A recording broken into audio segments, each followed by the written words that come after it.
What up, y'all? How we sound? We What's sound happening? good? Check. Can you do a chat for me real quick? Yo, 1, 2, 3, testing. All right. Well, let that get out there. See what's going on. They having them a good old time next door, Man, huh? what's next door? Like It's a dance thing. It's an acting improv studio and shit. on this side.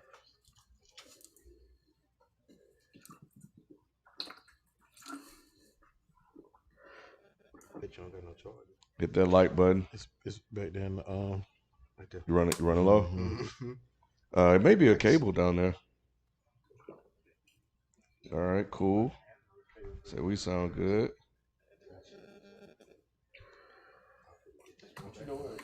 No, that you said that's an Android? It's an Android cable back here. How the hell that happened? That should be USB-C. That is USB-C. Oh yeah. That's gonna be like the standard cable. But It's a. But there should be a. The Apple one is back there. You just put in Hold on, y'all. put it up here. I got one up the front, but it should be. Let me see. Like a regular. Let's see. Let's see. What is this? Bam. Awesome. I'm trying to have stuff strategically placed around here. All right. Back door. Oh damn, they done ran off. Yeah, get started. Yeah, 6 points in the first half. Ooh. On the beat. Yeah, I don't know what they're doing to him. Ugly out there tonight. Because I only caught the second half. It's at home cooking. Yeah, Spike and I, we were just talking about that, man. How teams play so differently at home. It's kind of a little wild. Almost like wrestling. It is. all goes back to my theory on the paper championship of the bubble. Paper championship for the Lakers. Mm-hmm. It's a whole nother ball game when you got to get on that road. Sound like you hating. No, I'm joking. It ain't too many. LeBron always gonna win up in them pickups. Like that bubble situation, that's a perfect run for LeBron. Mm-hmm. Better than anything else. Like if I can run in the gym like this, and you put me with damn near any other 4 people, we gonna make this happen. Right. Well, only one person, one team, and one winner was able to come out of that situation. Everybody had a chance. Yeah. Not everybody. Everybody had a chance. Charlotte didn't even get to go play in the bubble. So everybody didn't get a chance. That's what I'm saying. So it can't really count. If you didn't beat all the teams. Charlotte wasn't going to even get in the playoffs. It don't matter. And we saw what happened when they did. It don't matter. It does matter. Phoenix being there was the big deal. That would have been probably more. Yeah, Phoenix. Because they went undefeated. Yeah, they went undefeated. Yeah. And like I said, you had that break. You gave AD a chance to get back. Bro, Charlotte couldn't even handle the real playoffs, according to you. so shit, maybe they could have benefited from the bubble. Maybe you're right. Yeah, right. Yeah, it would have helped. All right, we're gonna go to get started. This is the place where sports opinions collide. Dan in Sports. I'm your host, Kenneth P. Inch. Joining me on the show, we have Shelton J. What's happening? And FIFO is on the way, so he'll be here. But Nick is out this week, y'all. Hold the applause. Yep. So sitting in for him, we have Spike Lou. What up? And of course, everybody's favorite sixth man is joining us as well. He showed up even when the Sixers are playing, so y'all got to give him some props for that. That's why Nick didn't show up though, because he made that Warriors commentary he been having when he was high. Stephen A would say it just like that. Memphis is that's why I hate Ja got hurt more than anything else, because that's what he gonna try to use it when he come back. I guarantee you that. And he out the rest of the play. Nick looked right in that camera. Nick looked right in that camera with that skimpy ass blunt and said, "Hey man, hey done." I thought that Yeah, the was skimp. Q. I Boys, thought that was a blunt-like substance. I ain't even know that was. It wasn't man, even I don't big even know enough what to the be a hell blunt. that. No, that was nah. It was like the. He had a It blunt. was like the Atlanta episode where the dude, a white dude, it was a blunt adjacent. It was a blunt adjacent substance. Yeah, we'll get to that. We'll get to that. But I think let's start with Philly, man. I guess really the question is whether or not they can take this thing to 7. Right now, home teams are holding serve, and most of these games so far has typically been blowouts, or get to that point, except for like I think the last game was close to us in the fourth quarter for a while, and Harden. We had a Harden sighting, but yeah, man. Can they get this thing to 7? And if they do get it to 7, who wins that game? I say yeah, they're going to 7. This right here, just blowout in Miami, puts Miami up 3-2. You go back to Philly, like we were just talking about with the automatic wins at home. It seems like you think Philly will take that. I don't see nobody. Jimmy Butler not winning on the road in the game 6 or closeout. I don't think he's gonna put him on his back like that. No knock to him. But game 7, I would go with Philly because I think Embiid is the best player in this series. And even though we were leaning towards the home being the strongest team here, I would go with the best player. And I think this would Embiid would show up. He having an off night tonight, and that prediction don't look well in the moment. But I think game 7, you get one of those big games, and you add to that conversation of him should have gotten MVP over Jokic, and he takes him to the next round. This is gonna go 6. I think Miami's gonna Shelton. take them out in the next game. And the Shelton's a Sixers fan, by the way, y'all. I am. It's some of that stuff us Cowboys fans do, try to talk down and hope the other thing happens. Oh, okay. You know, Okay. I see what he's doing here. I really believe that Embiid is struggling with injuries, which is that's a part of the game, but he's going to require surgery this offseason, man. He got to get some slack for that. And I don't believe in Harden. I've been saying it the whole time. I just don't believe in James Harden. I think that the last game was just an NBA game, meaning like he played close to his, kind of like what Al Horford. You talked about Al Horford, Q, kind of reliving his glory days. That's what James Harden did, but I don't think he can do that on a consistent basis. He's never done it in the playoffs to date, anyway. I mean, he did, when he was younger, he did some stuff, but I just don't believe in him. It's him that I don't believe in. You don't think Embiid can give you one game? Who, Embiid? Embiid can. You're too hurt for one game, game 7. I don't think it'll get to game 7. I just don't think so. I think that Miami is going to close the door on that.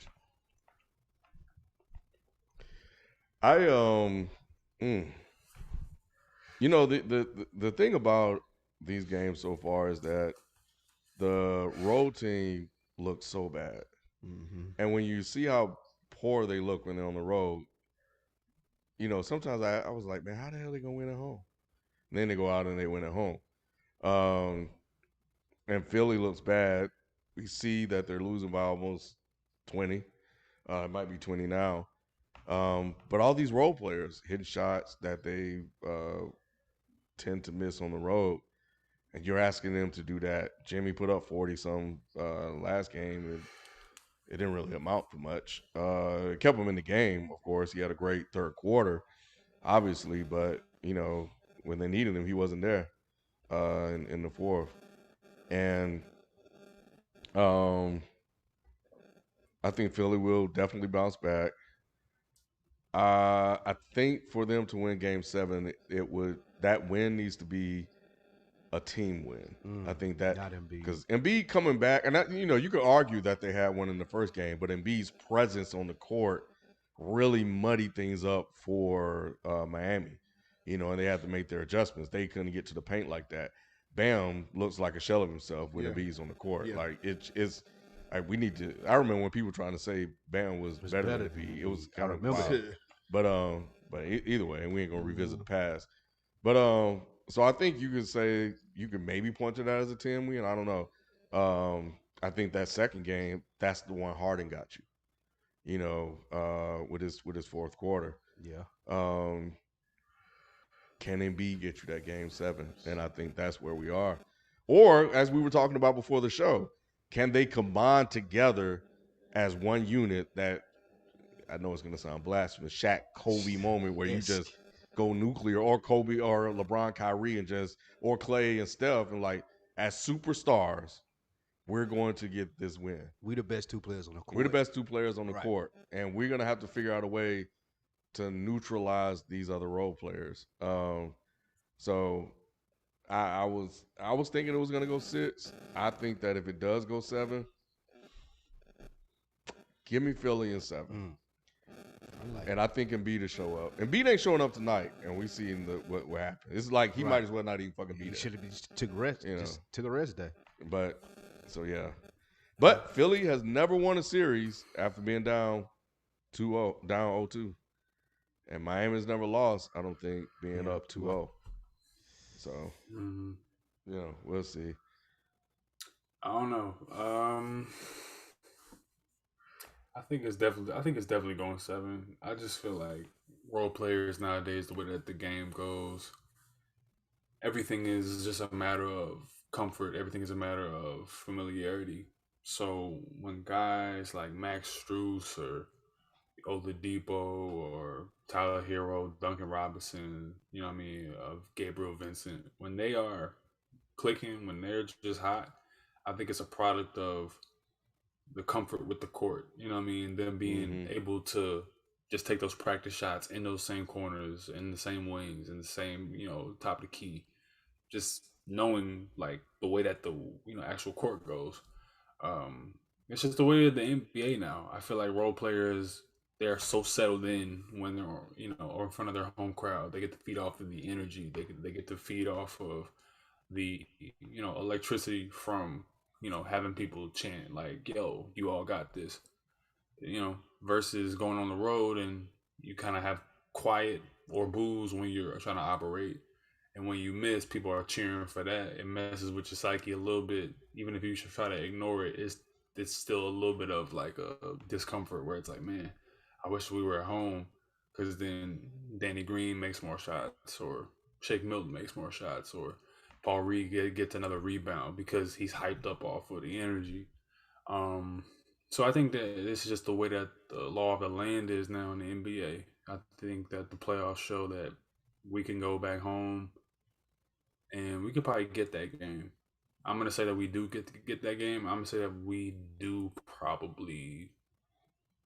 I'm gonna say we win the game. I'm gonna say we win 7. I'm gonna say that we win in 7. However, I don't think Embiid has to be the all world Embiid to win the series.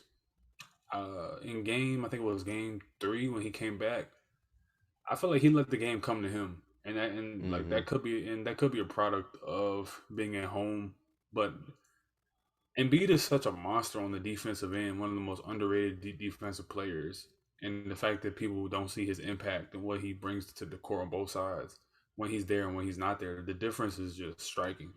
So in game 3, I felt like he was just a defensive anchor. He was like a souped up Rudy Gobert, where he could actually step out on the perimeter, guard Oladipo, step out, guard Tyler Hero, knock the ball out, with 14 seconds left, 9 seconds left. Step up on defenders. He doesn't have to play drop coverage. So if he's able to just let the game come to him, other guys get hot. Danny Green gets more, passes. You got Harden gets going more. Maxey gets going more. Tobias gets more spot up shots. He should let the game come to him. If his face is bothering him, then he should not be forcing it, because you're probably hurting your team more than you're helping, because you're just taking bad shots. Just play great defense and just be the anchor. Get good rebounds, take good shots on post ups, and pass the ball out. You don't have to do all the Kobe shots because you're not 100%. We're I know you guys have had this debate in the group chat. But we had a Harden sighting. Were we too quick to say he's washed? Is it really just injuries? I've been or was saying that just a flash in the pan? I've been saying that James Harden is where Chris Paul was, and I think that that game proved it, and this game also proves it, where you have the inconsistency because you do not have the full conditioning, you do not have the full rehabilitation, you do not have the full summer of training to be able to sustain what he just did. I don't think that James Harden we're ever going to see 45 points, 13 assists anymore. That's never going to happen anymore, in my personal opinion.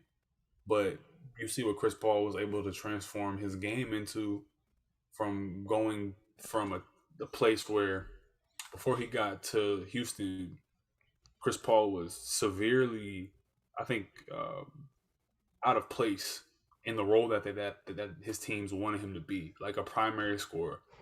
Whereas now in Houston and then in Phoenix now, you see him next to a gunner in Harden and in Devin Booker, where he can now just be the facilitator, pure, and then get his buckets in the fourth quarter where he can be the most efficient.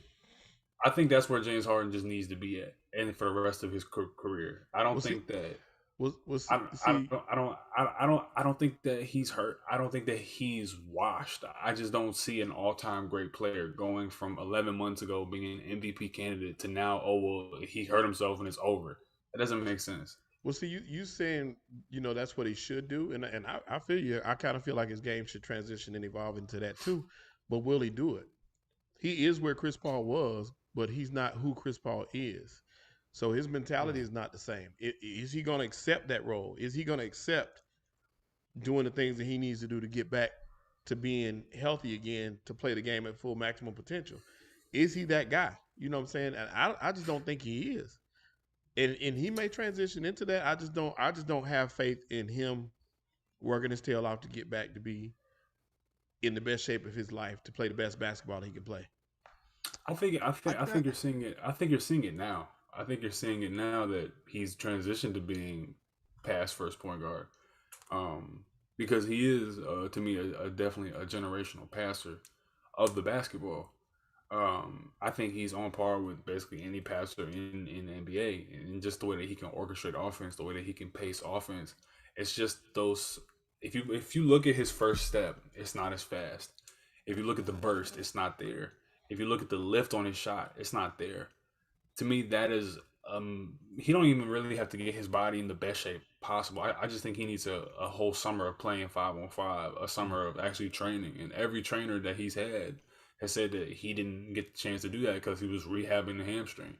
And then he gets 2 weeks off prior to the trade to Philly. He comes in, gets 29 points, 11 rebounds, 29 points, 11 rebounds against Minnesota and the Knicks 3 times. He has 3 incredible games, and then the minute that he's asked to, play back to backs, his production goes down again.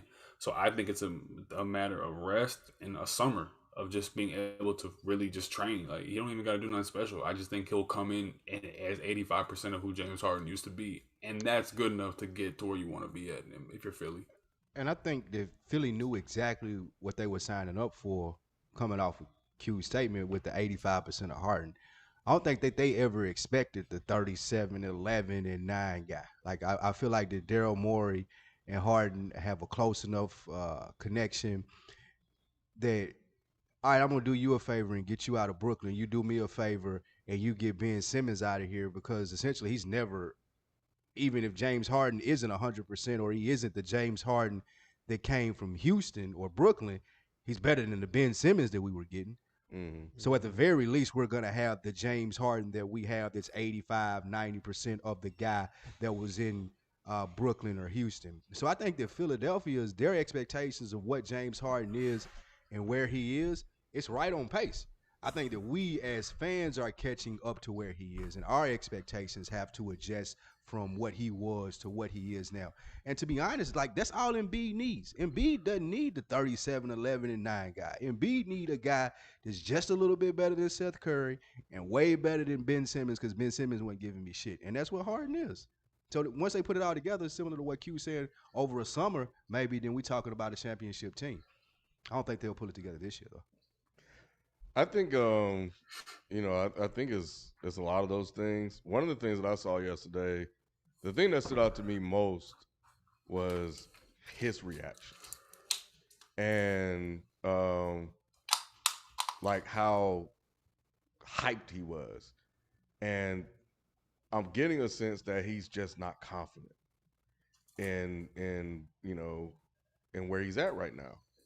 And so when the shot goes down, like he was just pumped and exuberant and excited. Like his confidence was through the roof.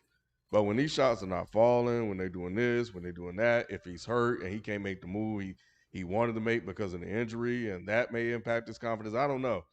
We'll find out definitely next year. But the one thing that I saw was confidence. I think that's why Doc Rivers and everybody is trying to just encourage him to kind of just, man, just do you play your game. Yep.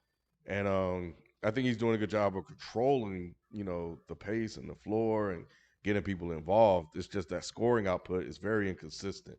I mean, he can do everything else for the most part. It's just that scoring output is inconsistent, and when they need him, he can't turn it on like that because he don't really have that burst anymore. And a lot of that has kind of shifted over to Maxey right now. It's like they're kind of merging to be like two different players, the same player in two different bodies. So we blaming that. Is that our fault? Because we were saying at the beginning of this trade, and I remember watching these two saying that this is the best combo in the league. I remember hearing that being said a lot. Yeah, it was. Yeah. So For was about everybody 3 games. I know, right? 3 games. So was everybody wrong, or were we just reading it wrong? The Or potential was there. I just think it's prisoner of the moment shit. We do this every time a star gets hurt, and then they don't come back to being exactly who they were. Like, bro, how many times have we seen across sports, somebody has a very serious injury. The next season they come back, they're not who they were. Then the very next season they come back and they're much better because they've had 2 seasons removed from the injury. Dudes have ACLs. The next year they come back, not as good. PG, he was all right when he came back to Indiana, went to Oklahoma City, was that fucking guy again. James Harden had a grade 2 hamstring, almost tore the shit, played on that to try to get to a finals. And what happens is he comes in to, Brooklyn camp because he couldn't train because he was rehabbing, came in overweight, tries to play himself into shape.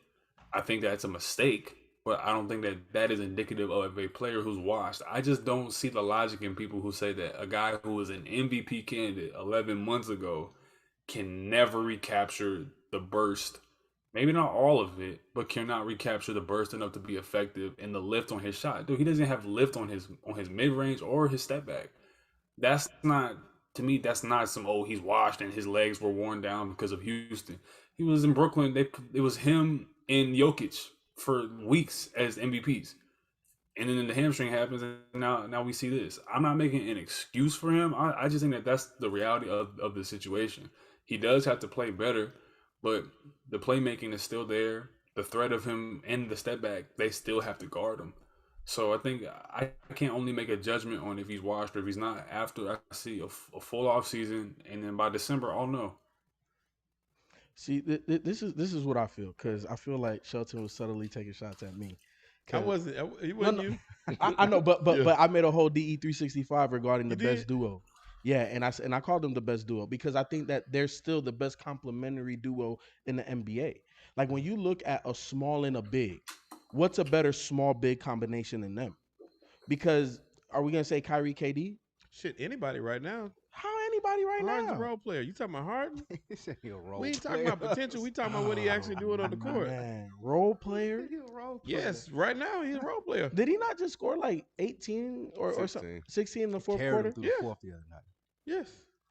Look, Inconsistent like a look, role look, player. I was gonna say we could name a number of players who did it this summer. Gary Payton has had a great game like that. He's still a role player. all right, Shelton. We can't. I don't have the energy. We can't talk about what was. We gotta talk about what is. No, and what I see is a guy, a little bit to Q's point, that isn't necessarily 100%. We haven't seen him healthy. We understand that he maybe working out isn't James Harden's biggest thing, but at the same time, I've always touted him to having old man game. I don't know if he's adjusted to old man game yet.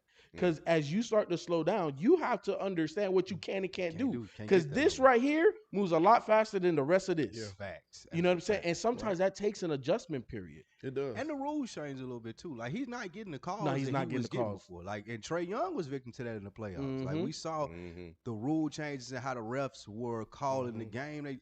Like the stuff that Harden used to get to the line 12, 15 times It's a not game for, happening. that ain't happening now. Right. So that's a big deal. It's all an adjustment. It's just a matter of if he can do it or not. And I don't know that. I'm not going to be as confident as say Q is with that. I'd have to see him I still do think he's a great player. I think Oh, that he is. He is. especially if I got Embiid and I got Doc and I have Maxey and I got this surrounding cast around him. One, he's never had that in the playoffs. Two, like he don't gotta be the guy. Like even though we're asking him and we want him to be the James Harden, he don't have to be that. Because I got Maxey, because I got Embiid, because I got Doc, who should be able to put me in a better position than the coaches I've had before. So I think he can give you just what you need to at least get to an Eastern Conference Finals. Like they ought to beat Miami, in my opinion. Right. But see, here's the thing. You do need him to be James Harden sometimes. That's why you brought him there. I give you that. There's times when you're going to need him to be James And he Harden. was the last game. He was. Yeah. And it's gonna happen again, but he's gonna need to do what he did when he first got there a couple more times. Realistically, how many times do I expect that in a series? One game? Two? It shouldn't be one. It should be more than one. James Harden, if James is able to get healthy, you should be able to expect per series. You should be able to expect 2 James Harden vintage James Harden games. The rest, I just need 22 and 10. I don't really need anything else from him. Right. And really, if you look at, I'm gonna be so real with you. If you look at the supporting cast we have around us, it makes James look worse because we don't have a Rockets-esque team where you got the PJ Tuckers who are knocking down open threes. We have an inconsistent Danny Green. Tobias Harris is not a natural catch and shoot guy. Matisse Thybulle, I think he's the most overrated player in the NBA. I would want him off my team tomorrow for anything. I think that Shake Milton, I would Shake Milton. He's not a catching three shoot guy. George Niang, he's inconsistent, but he's a good player. There's no, you know what I mean? Like there's no Gerald Greens. There's no, just look at his supporting cast in Houston. It was all Mike D'Antoni shoot the three. And it opened up the floor for James to be able to do all that between the legs 5 times and then pull up because they had to, be afraid of Eric Gordon a little bit. They had to be afraid of Ryan Anderson to a degree back in the day. But, I think James Harden he's going to be able to recapture at least 85% of who he is. And I don't like the narrative that he doesn't work hard. He just plays equally as hard. He plays hard and he works hard. Like, if you talk to trainers, you talk to people who work out with him, he takes his game seriously. He does. Like, he does work out. I remember during his MVP season, he would be in the gym immediately right after a game winning shot. You know what I mean? Putting up weights, doing weight training, all that stuff. He takes it very seriously.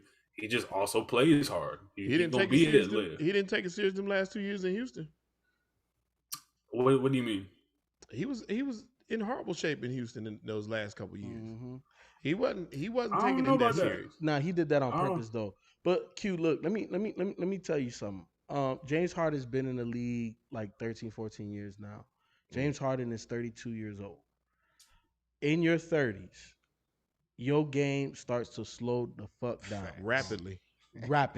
And let me tell you the first thing that goes is turning the corner. Facts. As a point guard playing pick and roll basketball, that's my bread and butter. Before I didn't always need a pick to get around. So, and I'm gone. Turn the corner on somebody. Got you on my hip. I can, you're at my will now, bro. When I watch James Harden, I see a guy that can't turn the corner like that no more. And I don't give a damn how much in shape he gets in the offseason. It's not gonna be the same. And if he is 85% of James Harden, he's not gonna be able to turn the corner. Because look, let's be honest. James Harden was slightly above average athlete. Mm-hmm. Right. He wasn't like LeBron or like he wasn't that. He was explosive enough. Mm-hmm. So guess what happens when it slows down? Bro, these youngins out here. You see that boy Ja? You see the athletes that's in the NBA. You see Jalen. You see all of these. Jaren Jackson. That's a 6'10" guard. Like And they switching one to One to four- 1 to five. 5. Guarding everybody. Yeah. Guarded everybody. Mhm. Bro, James Harden is going to have to figure out what old man game looks like without turning the corner. Because he can still do the Euro, but how am I going to get to the Euro if I can't turn the corner on the defender? He's going to have to figure that out. I think it's more of a mental thing of him. It's not a physical thing. He's declining. If you tell me that I'm Doc Rivers going into the offseason, I'll take that because I feel like James Harden is an intelligent basketball player. 100%. So if you say, well, physically, you ain't there, I know you ain't there, but you got to figure this out mentally, just like he had the league in a frenzy when he was getting to the line 15, 20 times, and then they adjusted. I think we see an adjustment from him. I think he comes back next season, like you saying. Now I figure my old man game out. Now what y'all gonna do? Exactly. And I think a key part to what Philly is doing, I've seen a lot of different reports. Oh, should they trade Maxey? Should they pump the brakes? Pump keep it the all, brakes. yeah. That man is good and he cheap as hell. Yeah. Yeah. Because you paying two dudes max money. So you better keep Shit, the 3. talent. Harris, right? Oh yeah, Harris, damn near a max Yeah, contract. 3. So you definitely got to keep the players that you draft. Don't trade this guy for no Bradley Beal or nothing like that. Nope. Keep Tyrese Maxey. You know why? Because what it does is it alleviates James Harden from trying to score on ball. Part of old man game is getting the fuck up off that ball, bro. Yeah. You got to catch and That's shoot what a they little gotta bit do. more. Find You your got to spot. move without the ball more. That's just what it is. And James has to accept that. And the thing is that we seen Maxey in these playoffs be like, well, shit, I could be the guy if we need to get to the cup, If that's I'm the what guy. we doing, I'm doing. Yeah. And let's be honest, as a shooter, are you not gonna respect James Harden out there? You gonna help off of James? Because he's still a playmaker. Because playmaker is here. It's not physical. Playmaking is mental. He still has that. So now, if you can get the ball in James Harden's hand when the defense is rotating, I could turn the corner on you. Let me let's go to the other team, man. Jimmy Butler's had some pretty good games. Let me do the super chat because it's related real quick. I'm sorry. Adrian Wells, we appreciate the love on that super chat. Hey, the super chats are much greatly appreciated, and y'all can just keep them coming. Adrian Wells just gave us a super chat showing some love. Thanks for being you. We appreciate that. CD Styles, what up, CD Styles? With the Euros, I think is what he super chatted in. But he said Harden's health plays a part. But are we forgetting that he has playoff yips? It may be the pressure too. But that's the benefit of having Embiid now, right? And that's the benefit of having a coach like Doc now. Yep. Like that's where I go to Philly. So now I got the yips that they supposed to alleviate that. I got an MVP candidate and I got a championship caliber coach. Wish Nick was here to hear him talking about that. But yeah, Jimmy Butler, man, he's had a couple of good games, but it don't seem like anybody give a damn. So that further confirmation that he's not a superstar, like I've been telling y'all. Ever since he beat up Big Cat, Jimmy's been having probably top 3 playoff performer so far. Like it's probably been I could say he's probably right behind guys like Steph and Ja. Yeah, probably Ja. I was gonna say No. Most definitely Ja. Most definitely, I think he's on par with Jordan Poole right now. Because it's the look. Yes. Hold on, let me break down this Jimmy Butler shit, bro. Because Jimmy Butler is literally the borderline between superstar and all-star. I've been saying it for years. When I say Jimmy Butler, does this scare you? No. It doesn't. What you're gonna get from Jimmy Butler every single game is tenacity. Outside of that, that shit game to game with him. 16 points this game, 18 points, 40. Okay, well, shit, okay, cool. With the 40, 20 points, high volume, inefficient 20. But you're gonna get the tenacity. Jimmy Butler does not scare nobody. You know how he's intimidating. Scaring and intimidating is 2 different things. Yeah. Jimmy Butler could talk you out your game. Jimmy Butler could out physical you out your game. But you're not scared about Jimmy Butler getting buckets every night. I know they call him Jimmy Buckets, but he's not a bucket getter like that. So to me, that's the reason why he's not a superstar. He don't scare you. All of the superstars in the league, they scare you. John Morant coming down flying over 7-footers, That shit's scary. Mm-hmm. Steph pulling up from half court, that shit is scary. Why nobody talking about him? Because he's not scary. He's not scary. And it's just like we Wait. talked about this. The three of you, the three of you all said that y'all felt like Philly was going to win this in 7. And the main reason we talk about is Joel Embiid and his performance. We talk about the performance of these stars. He's not looked at like, I'm going to give you that performance to give us this win. Mhm. Jimmy's not going to carry them boys to the championship. To a victory in a game too often. It's just not going to happen like that, where he's automatically going to be the leading scorer. He's automatically going to be the catalyst. It just doesn't work that way. You know who he is? He's Scottie Pippen. He's a great fucking player. And you know how we would call him a superstar if he played with a bucket getter. And it's like, oh, well, shit, Jimmy don't got to score. Jimmy did everything else. Jimmy did everything else and gave you 25 on 20 shots. Yep. You know what I'm saying? But now it's elevated because you got another guy getting them buckets like that. This Jimmy Butler is Scottie freaking Pippen, bro. So I think where does Jimmy Jimmy's Jimmy a Butler superstar. compared to Jason Tatum? I think Jason Jimmy's Tatum is a superstar. scoring like take what Jimmy does on defense and the tenacity and just put it on offense. That's what Jason Tatum is. Okay, but he don't. I scare still you. think. It's I the same still thing. think. I though, still right? think. Oh, go ahead. I'm asking, is it the I same still thing? think he's a superstar. I'm more scared of Jason Tatum than I am Jimmy Butler. Yeah, from an offensive perspective. Yeah, I don't think he can get. Does that I change? don't know about that. Let's say Butler, he takes him to the Eastern Conference Finals, and let's say he beat Jason Tatum, he goes Won't to the win finals away. again. You got Jimmy Butler leading the bubble finals, and then this one, every other year. How would he not be considered at a higher level than Jason Tatum? Jimmy Butler's a superstar. I will stand by this shit until the day I die. This nigga's a superstar. Every time it's the playoffs, he turn up. And Jokic don't put that much fear in people's heart, but he's a superstar. So I think it's a flawed metric. So he's back-to-back MVP. Niggas is scared of Joker. Shit, what is you talking about? Niggas is scared of Joker, dog. Who's scared of Jokic? Man, 30-point triple-double any night. Who's scared of him?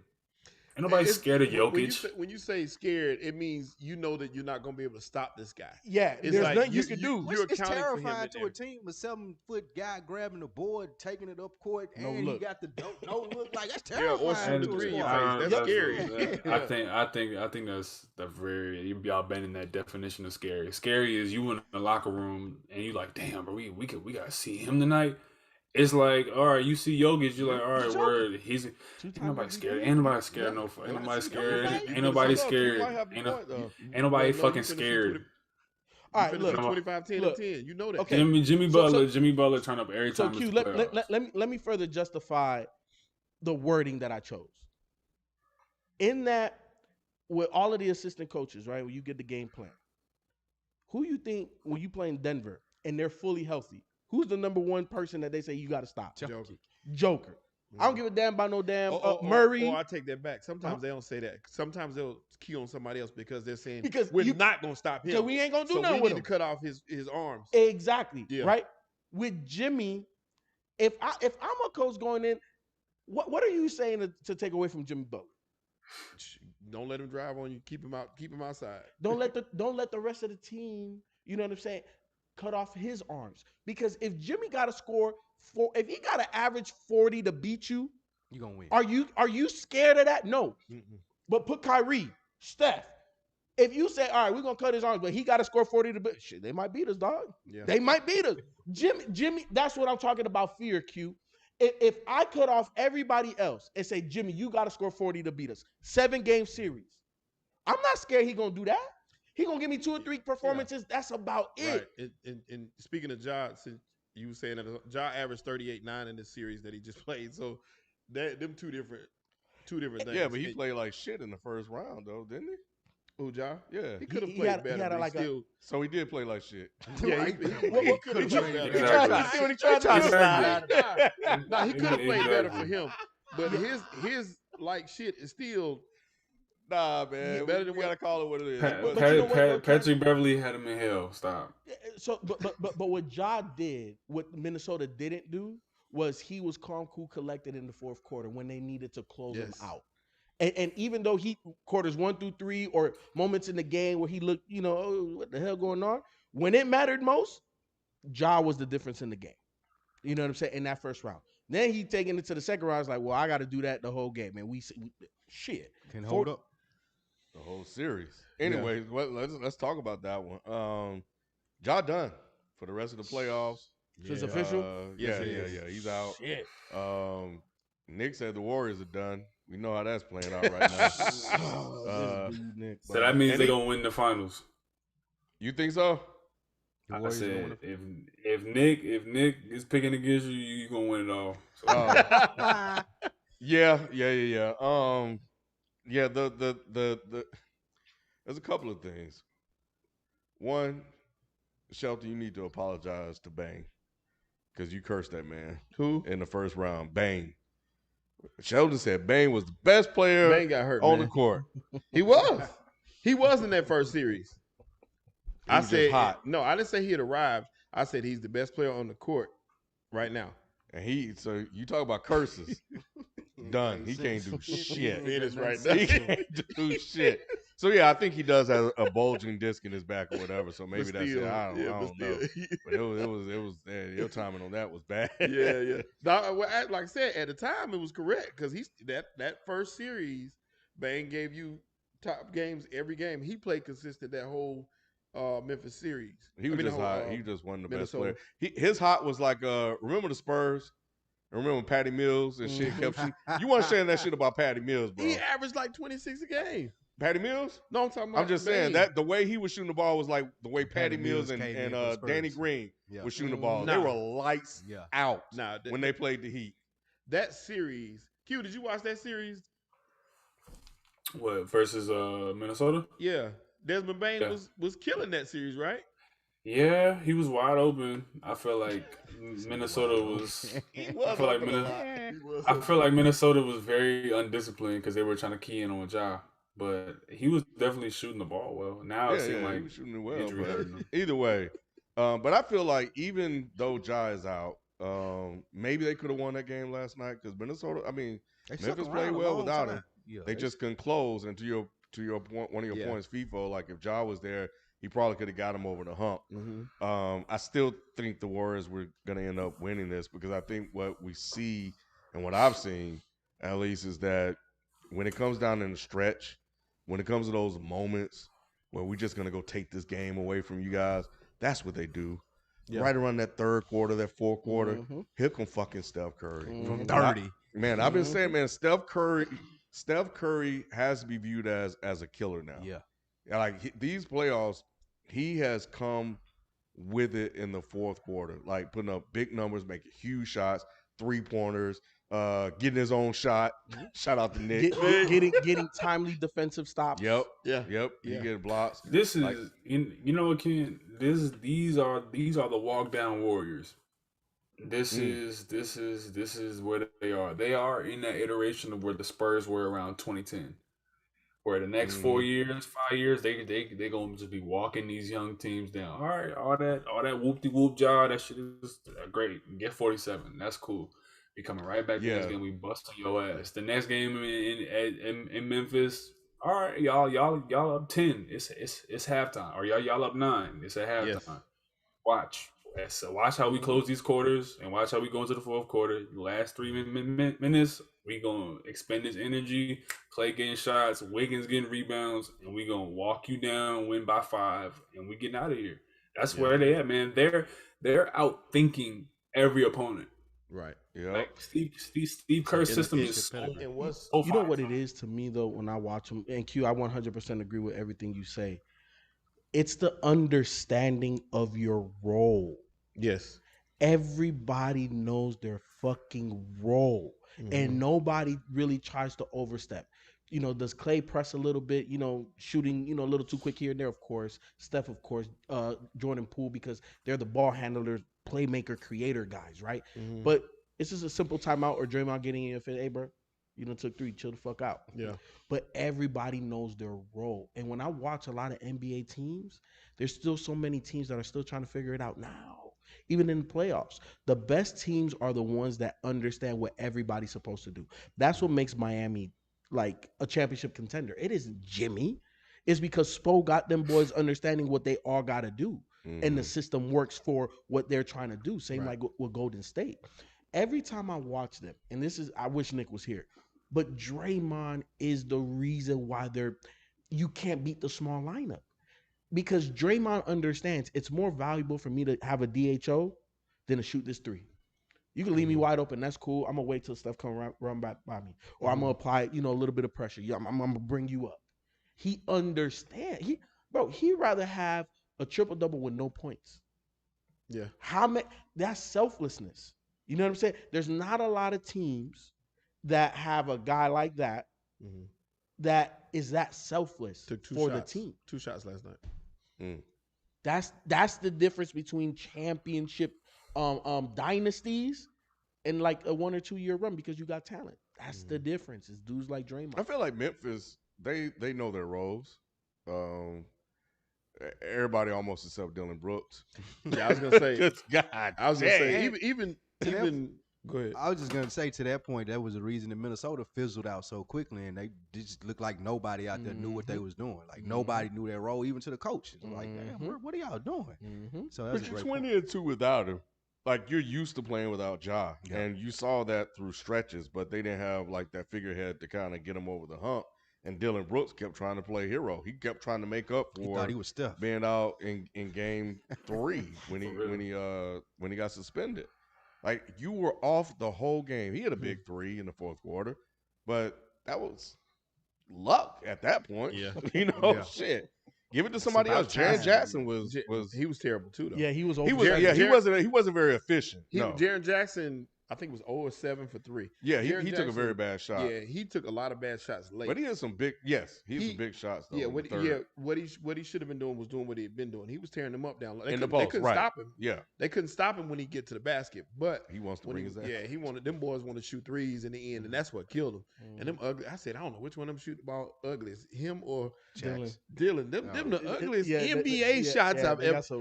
That's some Sean Marion type ugly. No, it's not that bad. It's not that bad, but it's ugly though. But the Warriors, man, they just schooling these boys. But let me ask y'all something on that though, quickly about the Warriors. Now, it kind of scares me that they are not shooting the ball well either, though. You know why it don't scare me? Because I love how, and again, I'm always gonna say it. Golden State's like years ahead, Ken. A dude like Jonathan Kuminga comes in, and it changes. No, it alters how they go about it, right? Instead of shooting the shot, this dude's driving straight to the hole. He's the one that's doing the back cuts, and he finishing strong in the lane. So this system is just adaptable to whoever is out there. So even though they're not shooting good, when Kuminga's in the game, they're going to the rack. So they're still getting what they need in the offensive construct. So I'm fine with them not shooting well. It's more about the shot selection. I felt like it was either game 2 or game 3 that Clay was really pressing. Yeah, he was. He was pressing. 2, I think. One pass shot. You're like, whoa, hold on. Now, if you hot, okay, that Klay Thompson now. Yeah. But you not hot. Like let the ball get a little bit of energy. You know what I'm saying? So that's what's holding them back to me. Yeah. And now I wasn't scared at all for them last night. They were down 7 going into the fourth, I think. And I wasn't worried at any point. They were down that whole game until 45 seconds were left in the game. That's when they took their first lead. But I never feared that game. But just watching them, it just doesn't – it's kind of weird to see them be off. And I'm thinking against a stronger team, it would not be as easy to do what they're about to do, because I knew it was coming. You know what I'm saying? And Steph did score 32, but that was a grinding 32, which he's still a killer, and he's still Steph.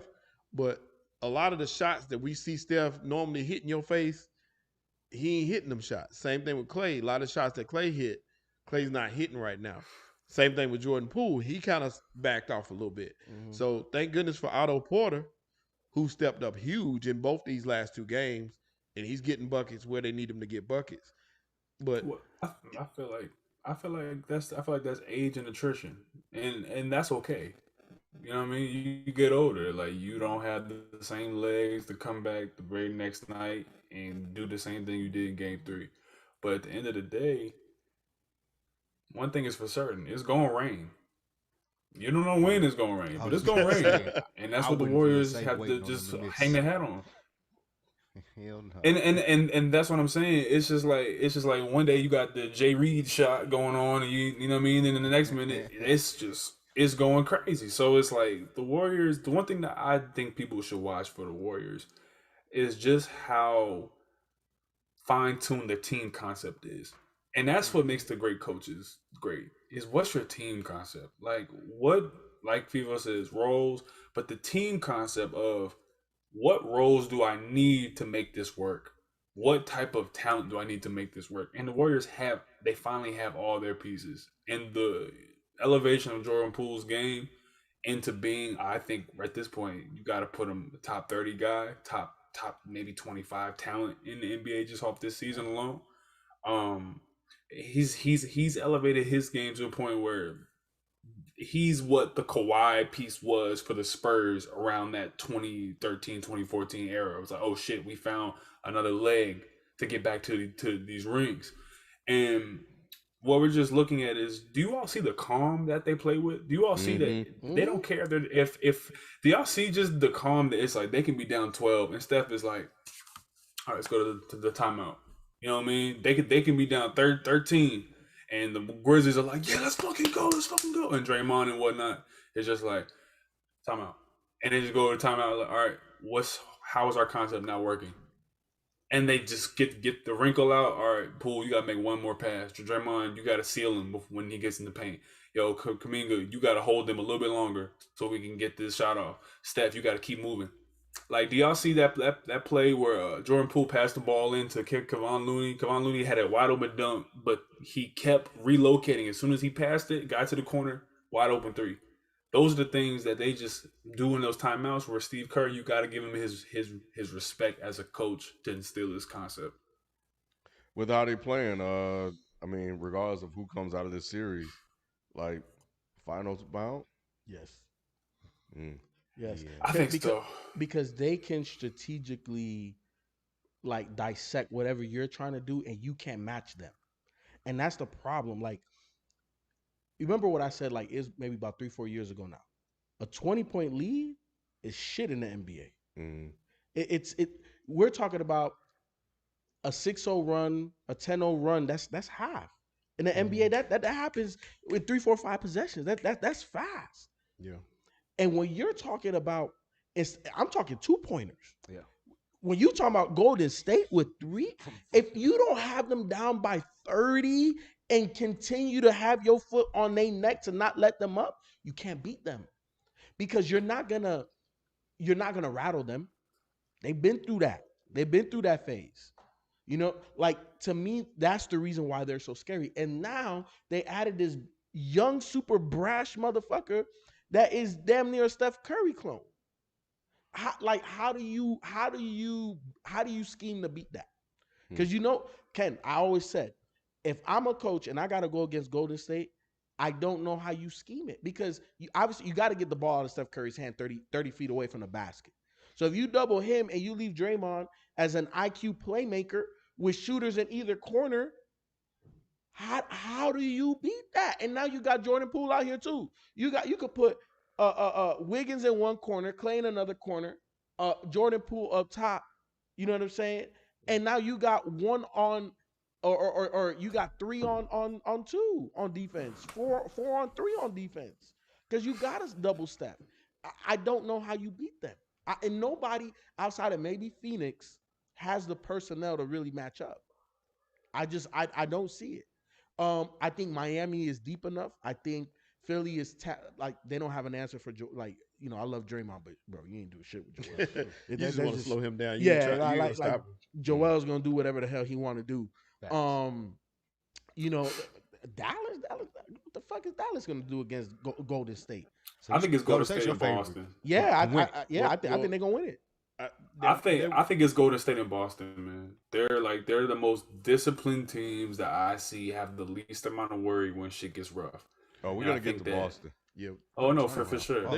They were Golden State is, of course, my favorite. That's who I want to win it all. Mm-hmm. But Dallas did give them trouble down the stretch the last couple. I mean, regular season, of course. But watching those games, Dallas did a number on them a couple times in a row.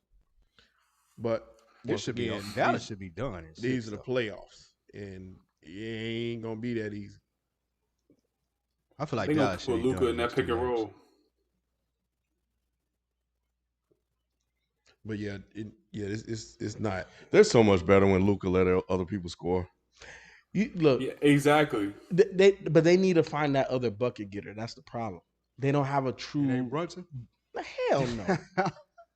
Hell no. I mean, but he's been a big difference maker. I mean, Dorian Finney-Smith was on fire. Ken. Look, Mm-hmm. these guys are not legit elite bucket getters in the NBA. Luka needs another elite guy. Look, I don't give a damn what nobody says. If you don't have 2 legit guys in the NBA on your roster, you're not a real true championship contender. You got to have at least 2.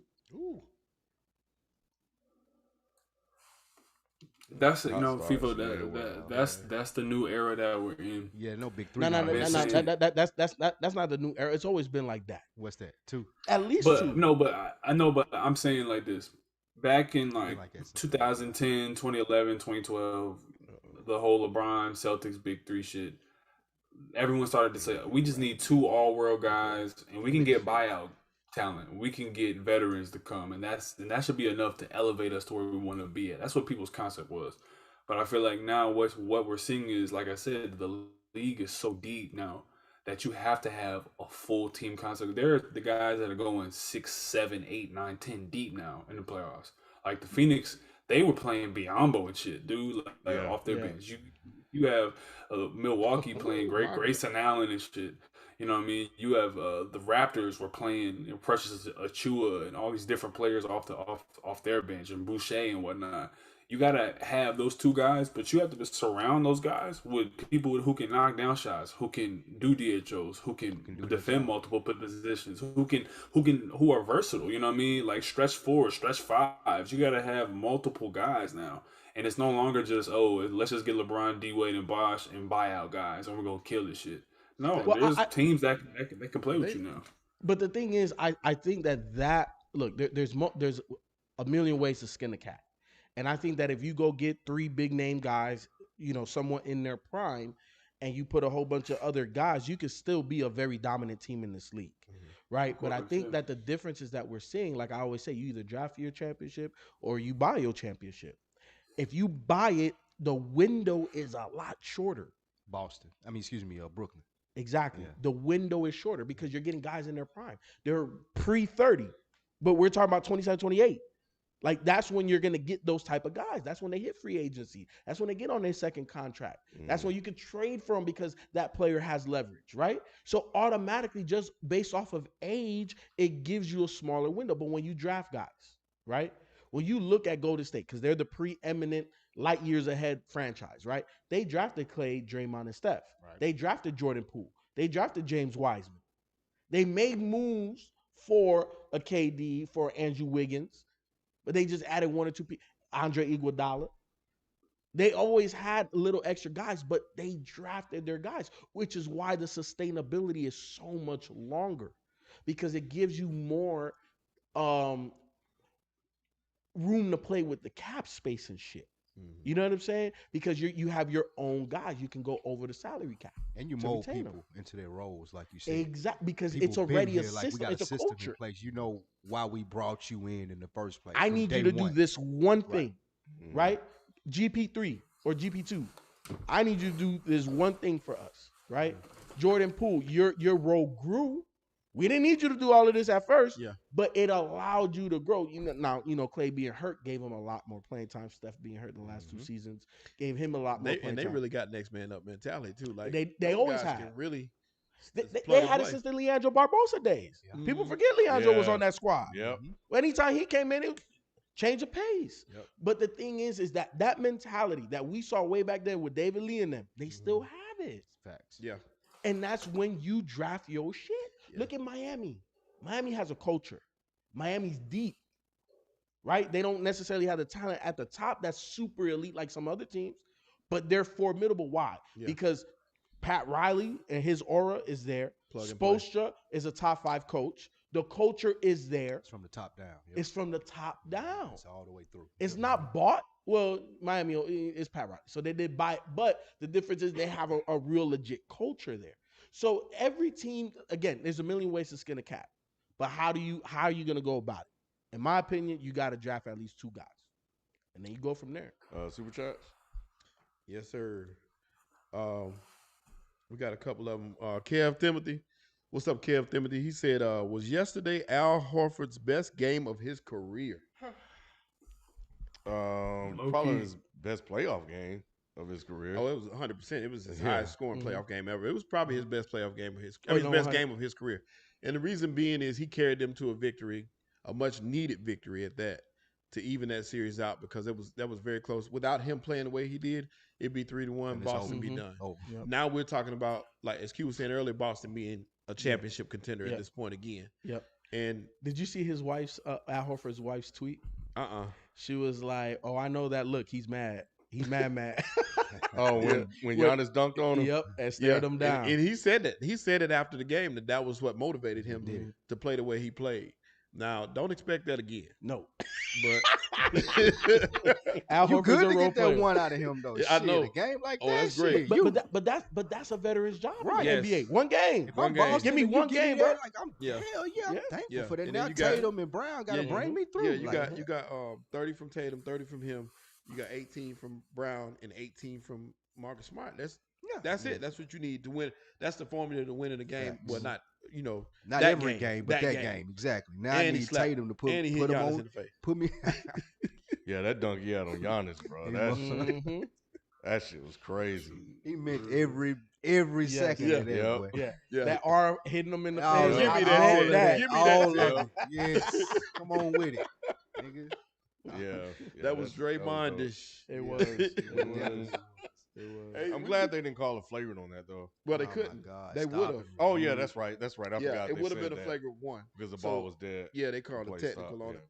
But it wouldn't have been nothing but a flagrant one. That's Yeah. But it would have been a flagrant foul if it was in the play of the game. But that was a nice dunk. It was a nice game by him. Like it was big for him to step up that way, Mhm. and they needed it. And we do gloss over the fact that Middleton is not there. They're losing. You know, Milwaukee has been rolling, but they're playing without their second best player. Mhm. So you're asking them to go up against this Boston team who's playing well without your secondary guy. So Giannis got to, he's doing his best to carry that load, but you need other guys to step up, and it's not an easy task. I think they have been stepping up though. They have Yeah. to an extent, but it's I don't still. know. What I'm saying is it's different without Middleton. You know what it is, Ken? Nobody's had an Al Horford moment for the Bucks yet. The You other don't think so? who? Bobby Portis. Is that a couple? One. We're talking about what Did he? series are we talking about? We talking This about series. Just in this series. Just this series. They Okay. they haven't had an Al Horford moment for the Bucks. Like there hasn't been like a guy scoring 30 that you don't expect to score 30.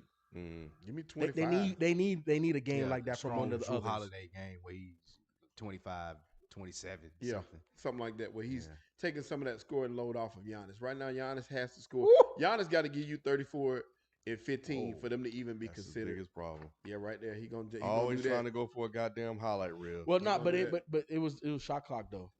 Make this. But at the same That's time, not an I think excuse. Giannis got to dig down too, though. Like this, all this best player in the world. Not saying that he's not, but this is where the proof is in the pudding, though. I know we were talking about having those two guys going all the way That's back tough. since what That shit dude's money. 1990. The only person that hasn't had those two guys would be Akeem, right? Like he had Mhm. a team and on the He Pistons. got Drexler the second year, but it wasn't Yeah, like but that first year it was him and What- shit Vernon Maxwell and Kenny Smith. Mm-hmm. But I say that to say Giannis has to dip into that what we seen from Hakeem and put everybody on his back and lead them through without Middleton. Say, what you mean? Vernon Maxwell was awesome. What you talking Vernon, about? I mean, but he was Vernon Maxwell. Though. I mean, it was Vernon Maxwell. Hey, you talk about get fear? 13 points. You talk about fear. Yeah. Vernon Maxwell was what Jimmy Butler strives to be. Vernon Maxwell had some big ass shots. He'll Didn't he bust go in the your ass. stands? Yeah, You Yeah, remember he did. go in the Yes, he stands? did. Yeah, he was the first Vernon one. Maxwell to go in was the first to stands. go in the stands. Yeah. Yes. That's one dude I would be scared to death of. Vernon right Maxwell there. was I mean about- he was about that's a that good life. point. I think the one game that Boston lost that the Bucks stole, the controversial three that wasn't called or 3 free throws. I mean Tatum shot like shit, and even in that last game, he didn't shoot particularly well. He had a great end to the game. He had some big shots down the stretch, but it was the Al Horford game. I'm really looking forward to seeing more from Tatum.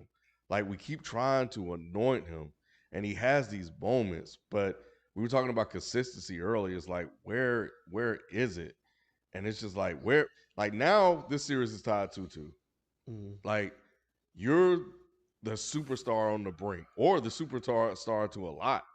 Like, now, knock this guy off, Do man. it. It's the champion. It's time to do it now. Let's knock this guy off.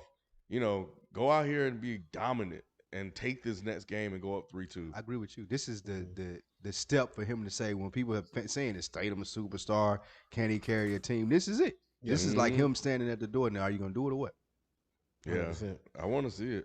Hey, Arthur, I'm gonna get to all the super chats, but I'm reading this one because it's relevant. Arthur said, "I'll put money on Harford to score 25 plus again before Harden does." Man.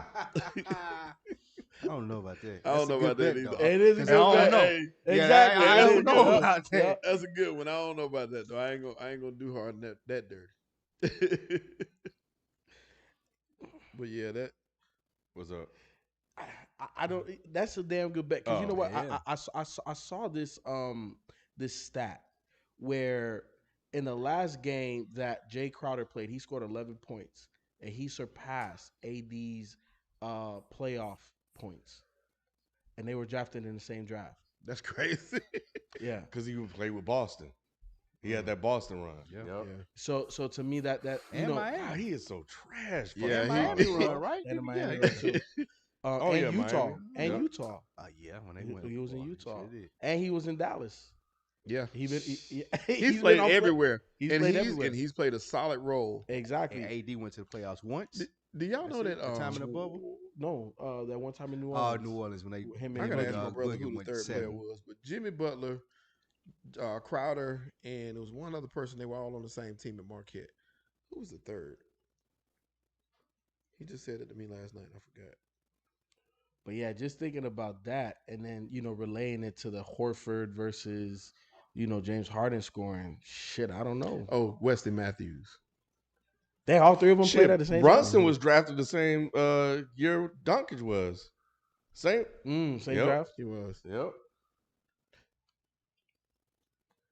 Brunson is probably going to be a Knick next year too. You think so? Mm-hmm. Him and Donovan Mitchell. That's their backcourt. Mm-hmm. Just nasty.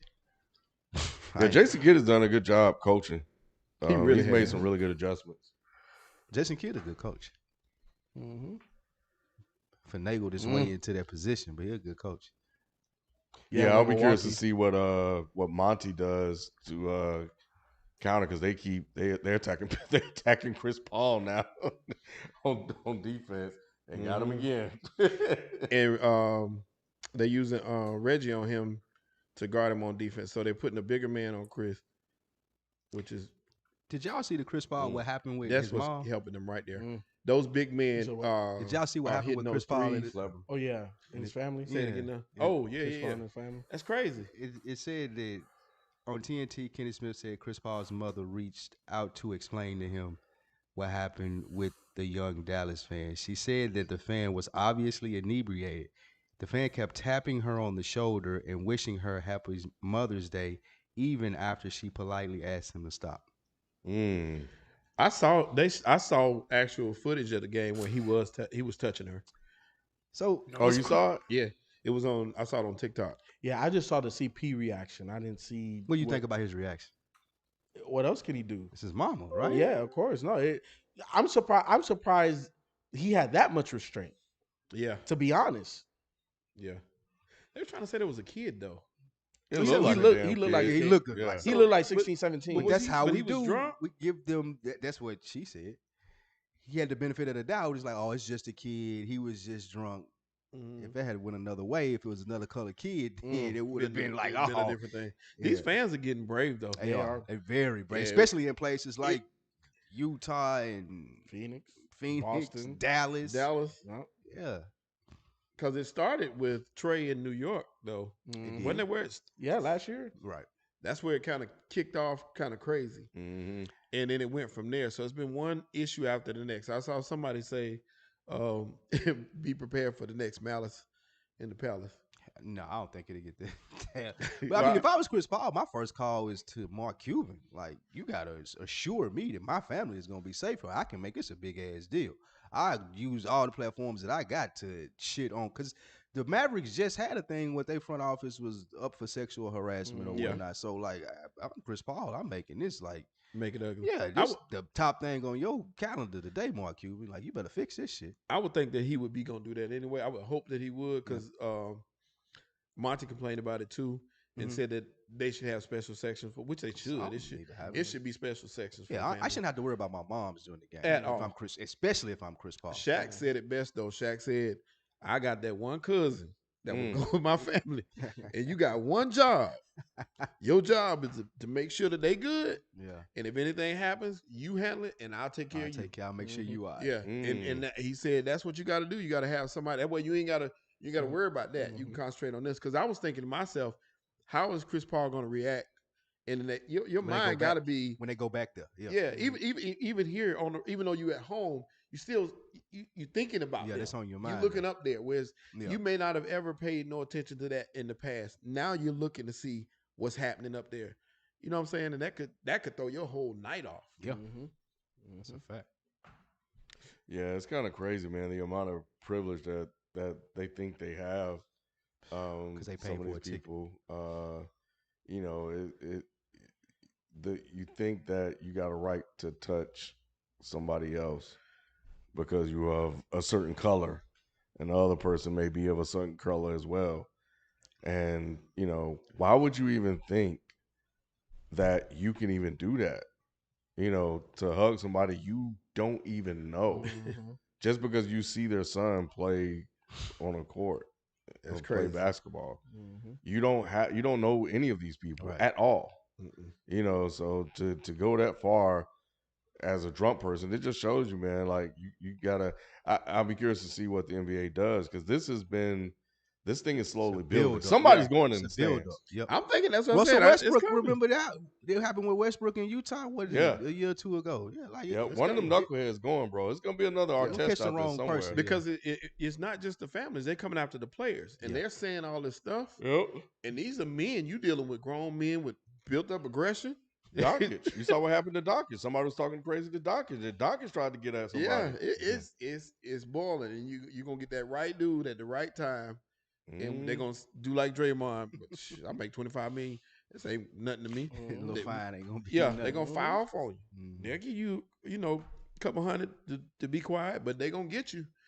And I just don't see it. I mean, you can act up, and it meaning like you can cheer on your team, boo the other team all you want to, you know what I'm saying? But you got to keep it respectful. You know what I'm saying? So let me ask this, right? Like, because obviously we know physical touch and players' families and things of that nature definitely off limits.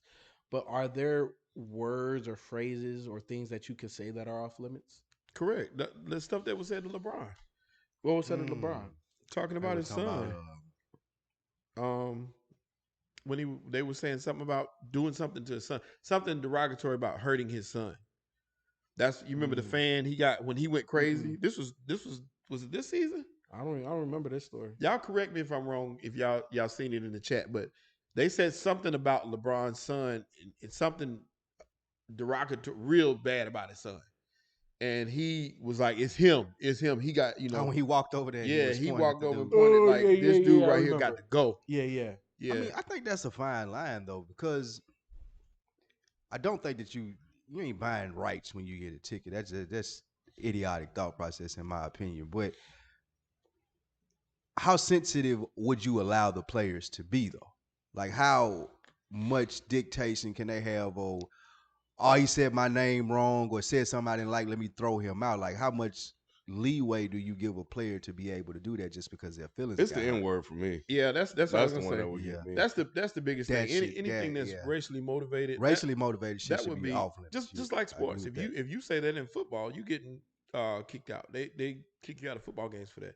So it's the same thing with in the stands. If this person says something to you derogatory like that, you got the other people in the stands gonna help out too. He said it. This And in a you threatening nature, like you were saying about LeBron's son. Yeah. Like if you talking, like if my mom is there, you saying you're gonna do this and do that, like he gotta go. Yeah. Like, but Yeah. other than that, I think you just got to like it's You a just part. gotta It's a deal with part it. of it. Yeah, because West it's part of Brick, trash you gotta talking. deal with it. Yeah. Yeah. If I call you Westbrook, hey, you got to deal with like, that shit. Make some shots. Exactly. Agreed. 100%. Now, if you catch me outside, like Westbrook was at the hotel, and you calling me that, and I walk up on you, now you got to deal with Yeah, me. exactly. But yeah, you But can in yell the that in the game, in stands. the arena, Yeah, we good. it's whatever. Yeah, you know what I'm got saying? Because, and that's the reason why I wanted to bring this up, because I feel that 90% of trash talk from the fans is fine. Yeah, You know, Yeah. like I can call Agreed. you trash. I can say, that's what I'm here for. go suck a. That's my job. You know, Like yeah, you said, 100%. knowing your role, that's my job as a fan. I'm trying Exactly. to get you out of your game. If 100%. that's calling you Westbrook. I can't go that far, like you said, to threatening your family and stuff. But yeah, my job is Westbrook to get you thinking about me. Yeah, 100%. I do think some of these NBA players are a little too sensitive. though. It's a different time we live in, man. No, 100%, but still, Facts. like, come on, like, They are just like everything else in society to me. I'm sorry, but they are a little sensitive. Like the whole thing when when Kyrie was going back and forth with Barkley, and then KD had the thing when he came out and said it's just if they're acting like these people aren't supposed to critique them. I think what KD was saying was y'all shouldn't have a vote from the media. I think we talked about it a little bit in the chat, and KD was like on his high horse, like, bro, who do you expect to vote for it if the media doesn't do it? Right. Like, who are you going to leave this up to? Like, then you're going to cry about the fans doing it. Y'all don't have time as players. The media is a part of what makes your sport as big as it is. And some of these guys, like you're saying, are so sensitive that they got it as me versus the media thing. It don't have to be that way. Like, they can voice their opinion too. You just can't be as sensitive and taking it like, oh, they don't know what they're talking about because they never played. I think it was because Bill Simmons called Jaylen Brown, said he wasn't shit or something. Said he, like, it was a quote that I put in the chat where Bill Simmons said something about Jaylen Brown. he says And they a lot said of that he crazy shouldn't shit. be able to talk like that as a media member and have a vote. But I mean, like, what else is he supposed to do? Yeah.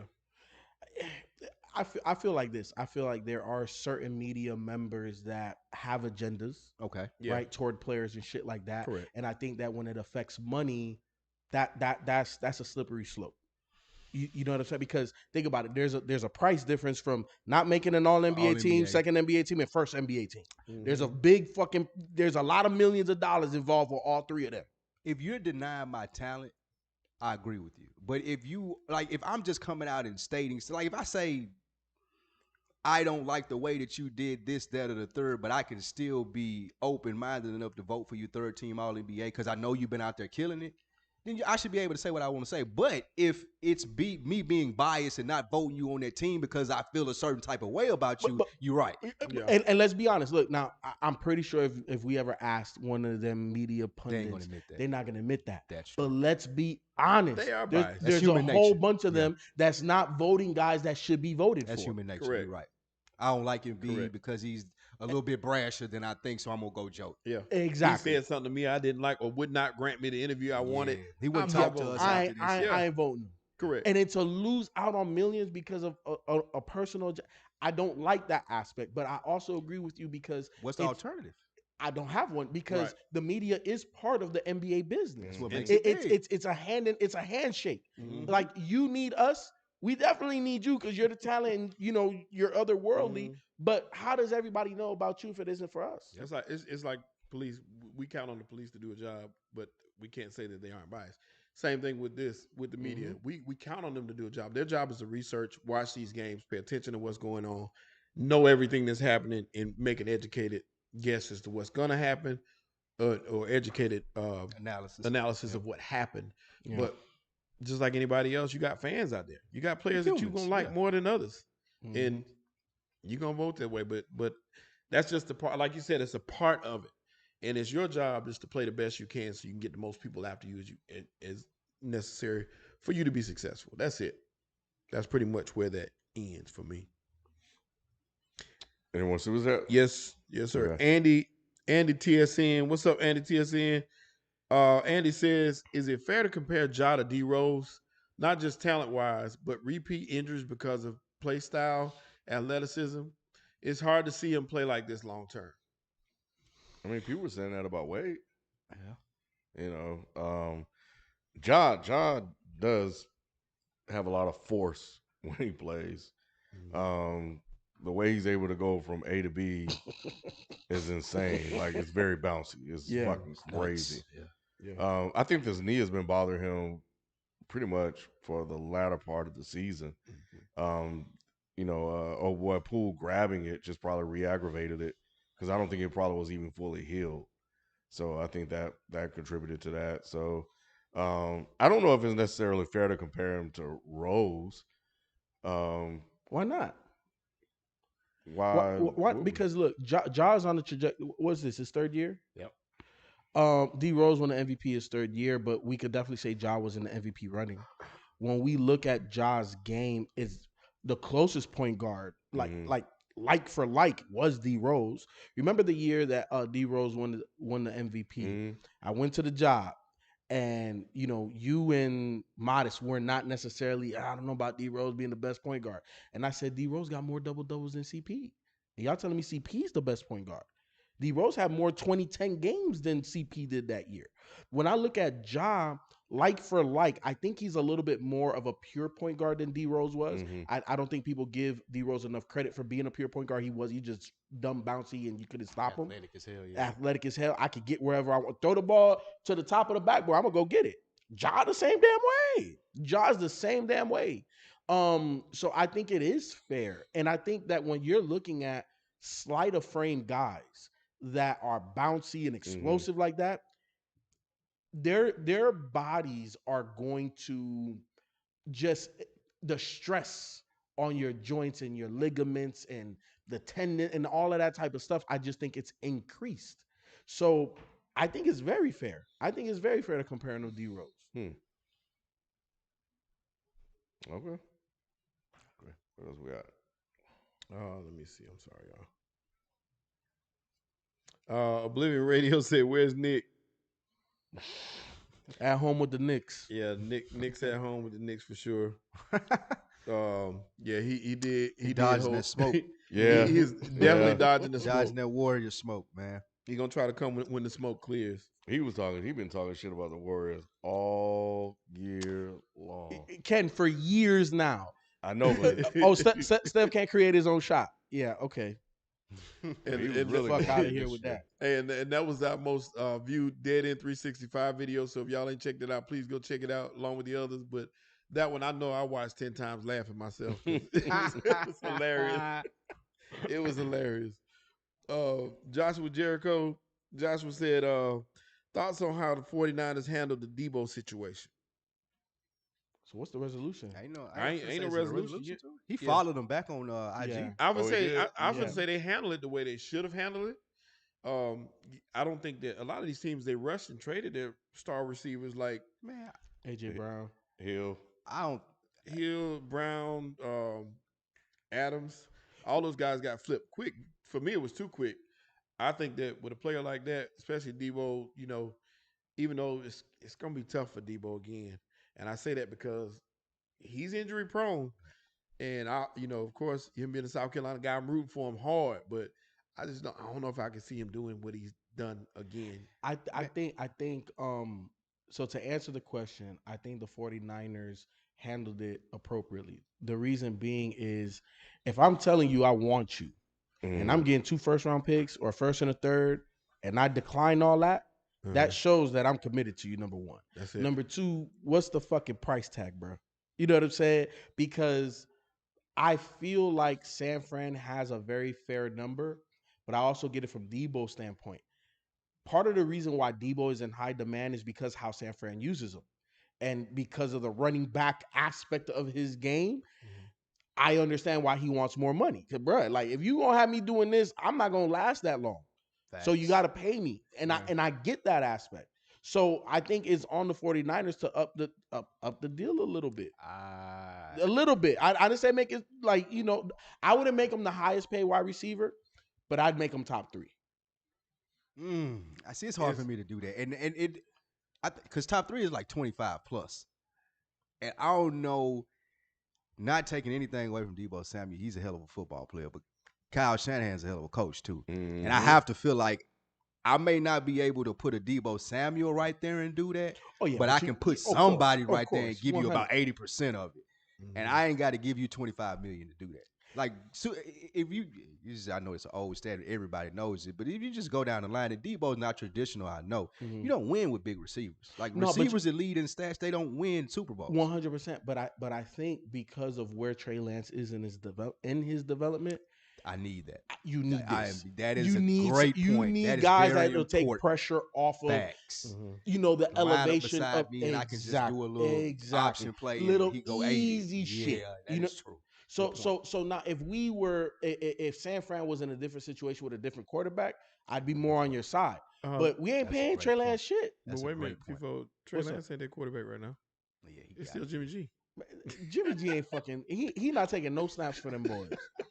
And if he do, it's gonna be second and third string snaps. Trey Lance is gonna play. Jimmy G done said goodbye already. I can't believe it ain't no market for him, to be honest with you. As much as they try to white hype him and all he do is win, I can't believe ain't nobody bit the bullet. You know why? You know what? I'll try Jimmy G. Yeah, I'm shocked for him. I would think so for him. Well, I think it was a surgery, It's and an injury. the other thing too is there's a market for Jimmy G once one of these quarterbacks go down. I guarantee you, one of these playoff teams that is like, oh shit, we like, hey, Later Jimmy, in the season. Yep, Which like, is first, earlier middle. Whenever there's a competent starting quarterback that goes down, Jimmy G's gonna be the first one so traded. Jimmy G's first or Baker's first? Come on now, you know how I feel about Baker. Baker ain't going no damn way.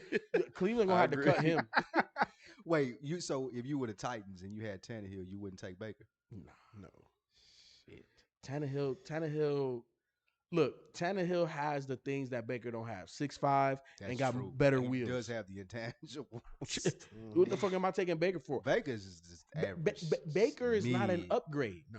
Nah, anywhere. Anywhere. NFL. Yeah. Like if I'm Miami, am I taking him over That's a Tua? game. Nah, I'm good. I keep Tua. Give me Tua. That's a game. Give me Tua. I'm trying. Maybe if I was in Houston, I would take him. But then I got the Davis kid. Nah, I'm not taking him. Nah. Davis Mills.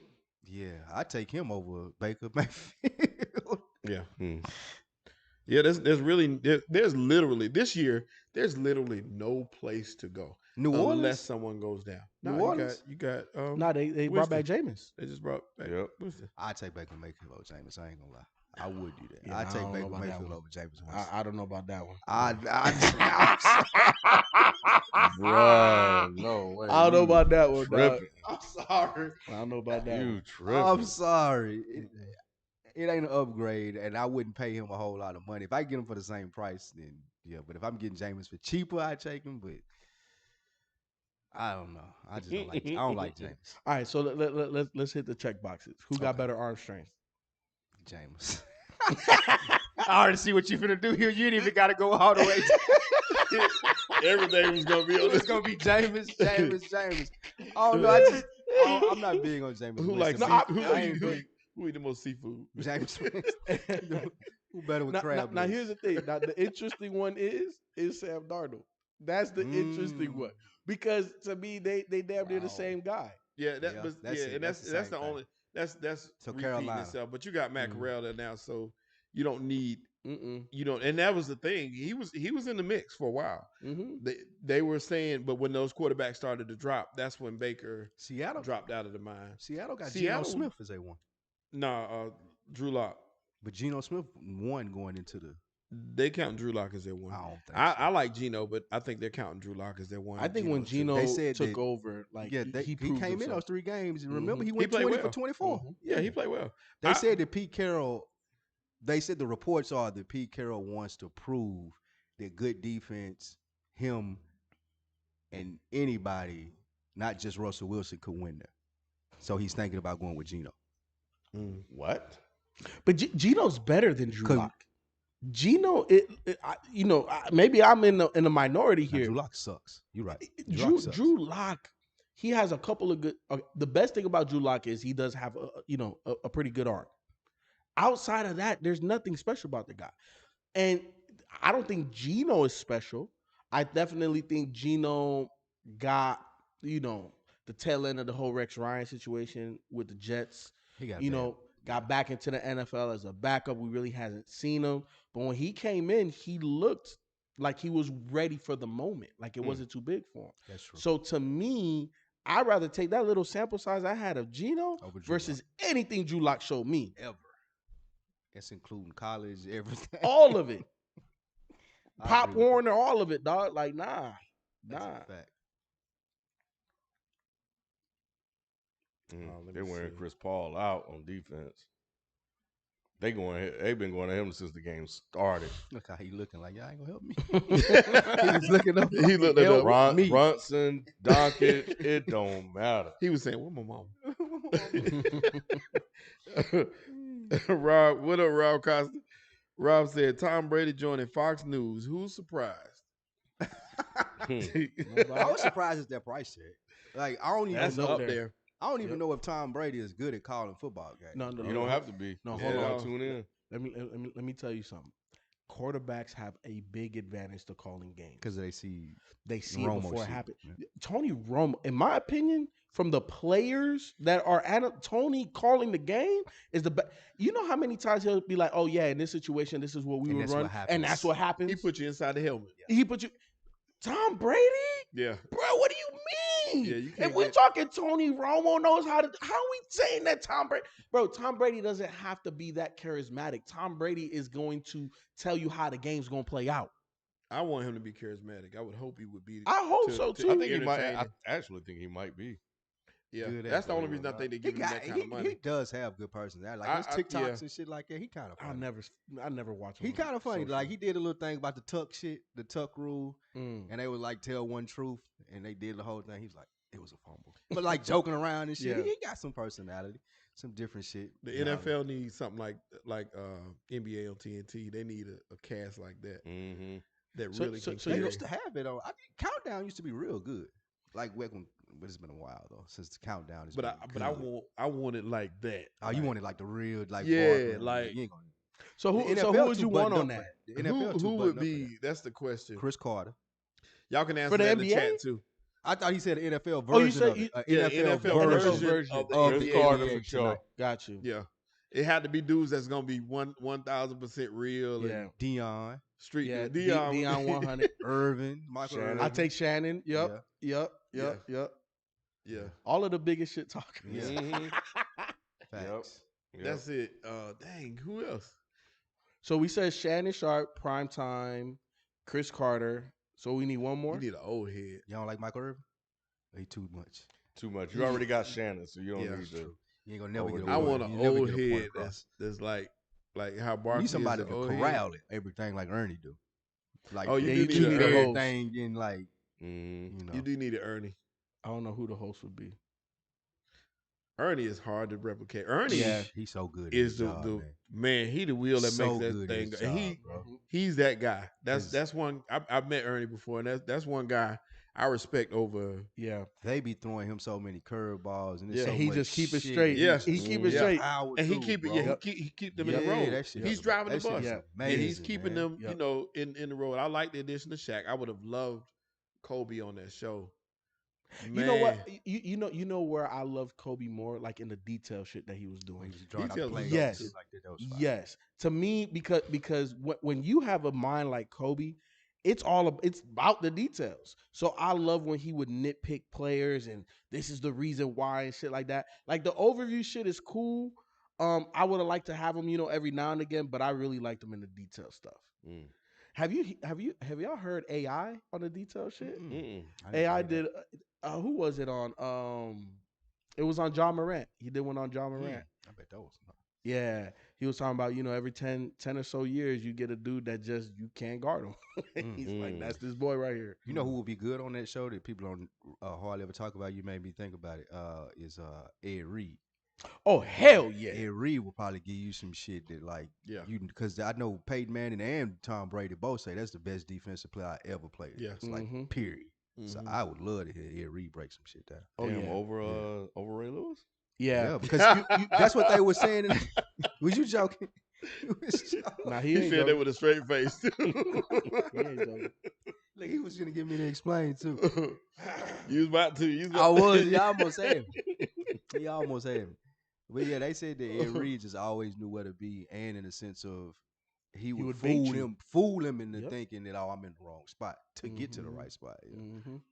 Yeah, I seen it was on the NFL Network one time, and it was Tom Brady and Bill Belichick dissecting film, and Tom and Bill watched this play, and they didn't understand How it how was an Ed Reed interception. got to Yep. where he got to, because he was like everything told us it was like a cover 3 or some shit, and all of a sudden he peeled back and picked it off like he was just That's there. what Belichick said. I've never seen anybody do that. Like he was like, I've never seen anybody pull that off. And like literally, you were here, my quarterback read it here, I seen you here, and when I threw the ball, Yeah, you you picked were it off. there. Yep. Yep. Ed Reed was one of them guys. Yep. Damn, that's crazy. And he's always been one of them guys. Yeah, since he was the since youth. Miami. Yeah. Yep. Yep, absolutely. But y'all in the chat, man, and when y'all get a chance in the comments later on to go back and watch the show, tell us who y'all's NFL on TNT cast would consist of. Give us like 4 or 5 people, for that matter. Plus a host. The host is the hardest Yeah, one. the host was hard. Yeah, the host. That is the hardest part. Stephen A. Smith. No. No. Not Oh at all. my God. That'll do it for the night. I know. Yeah, you talking about ending it. Oh man. Rayshawn Davis. What up, Rayshawn Davis? He said Joker over Brittlebone Embiid. I don't think that's fair. Brittle ball.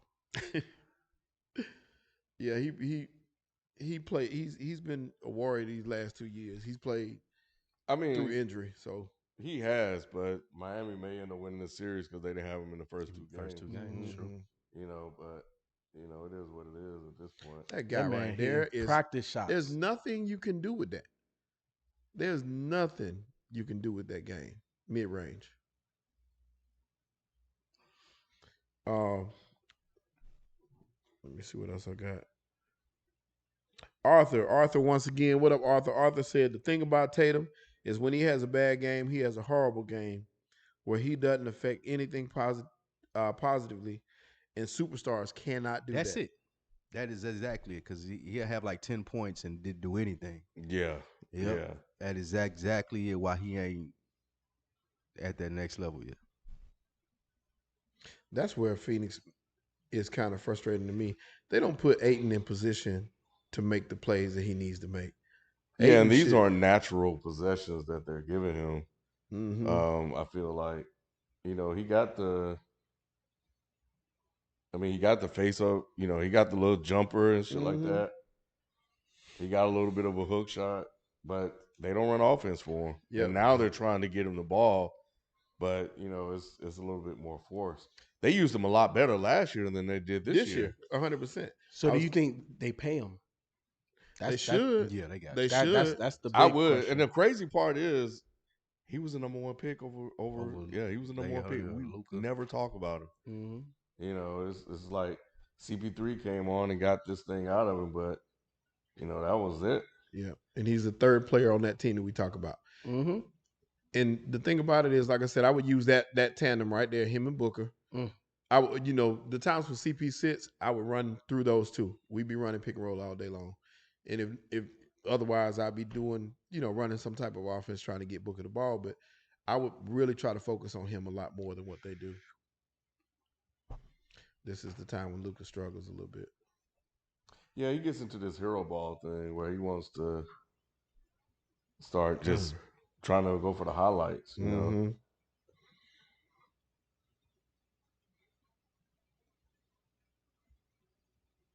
But yeah. Sorry. Nah, you good. I think that might be it, man. We got a couple more super chats. Okay.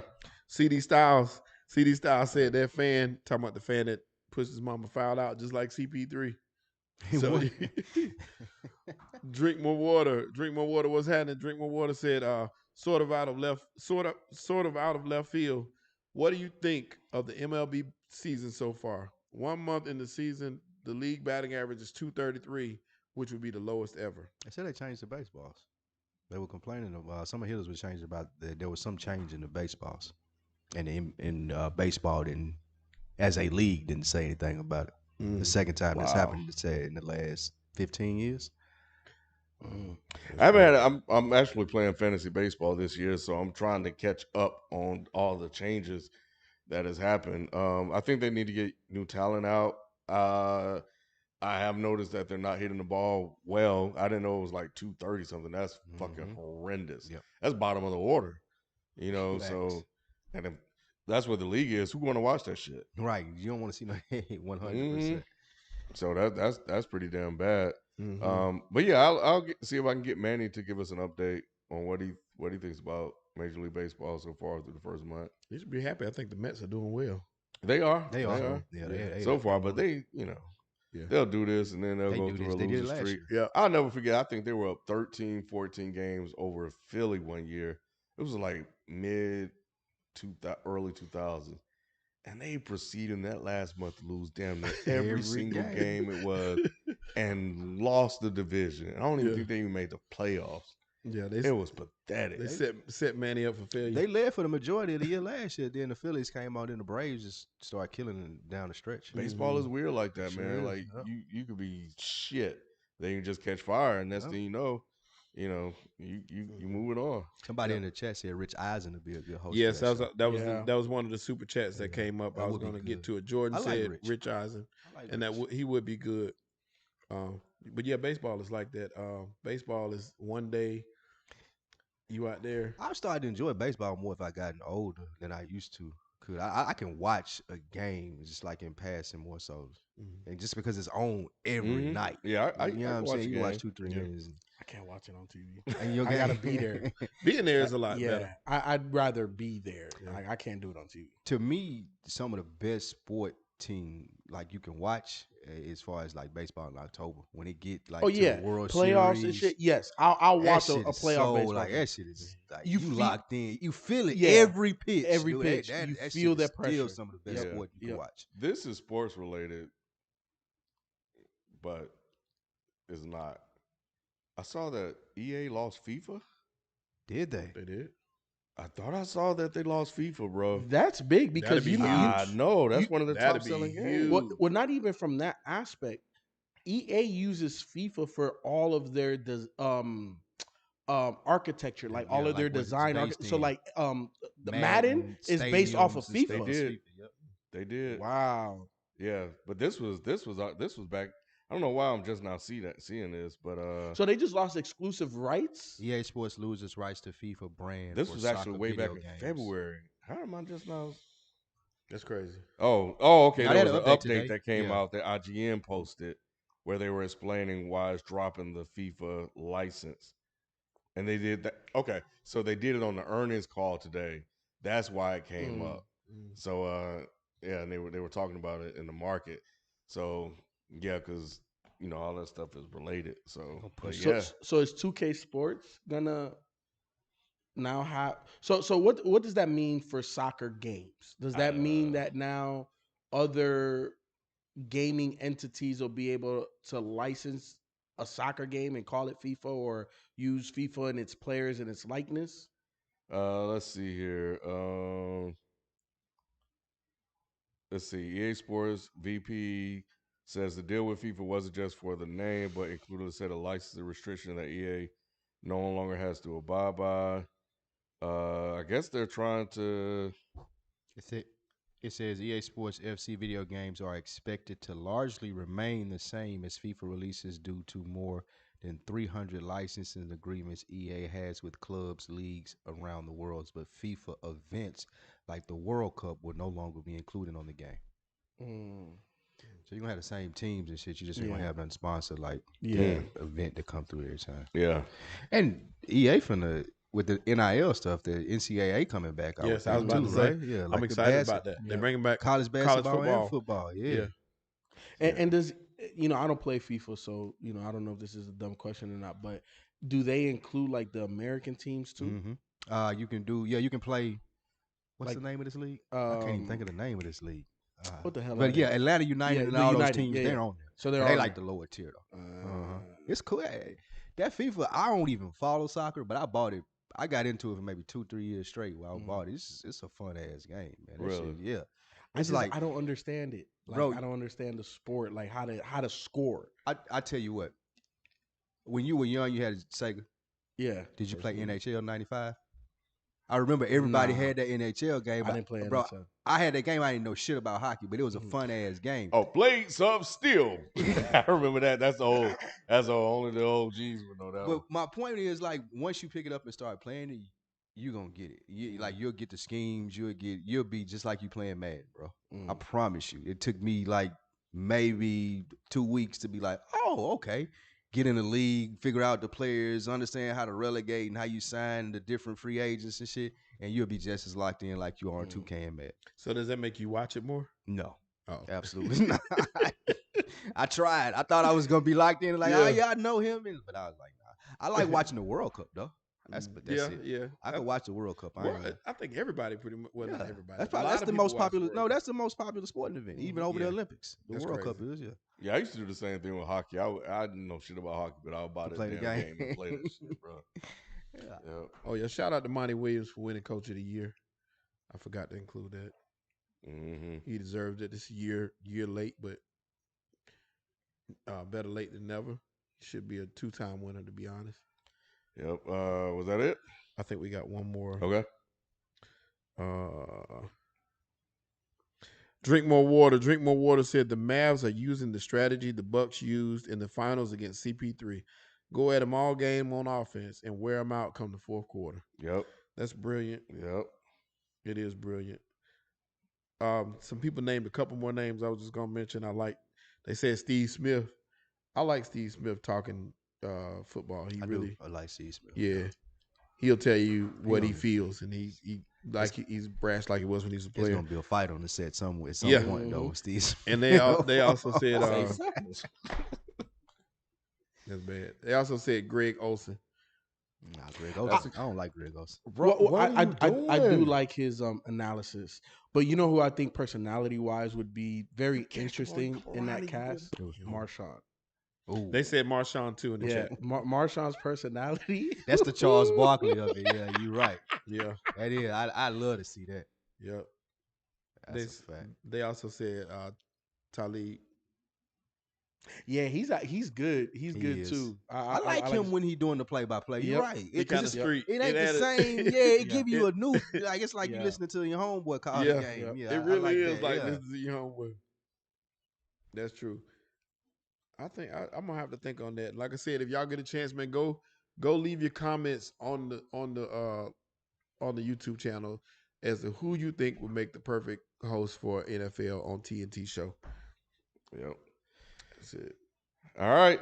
Marty McFly, I have really, really been trying to do the call-in show. I saw you asked about that. I am definitely working on it. I think one Thursday I wanted to do something with you guys as we watched the game.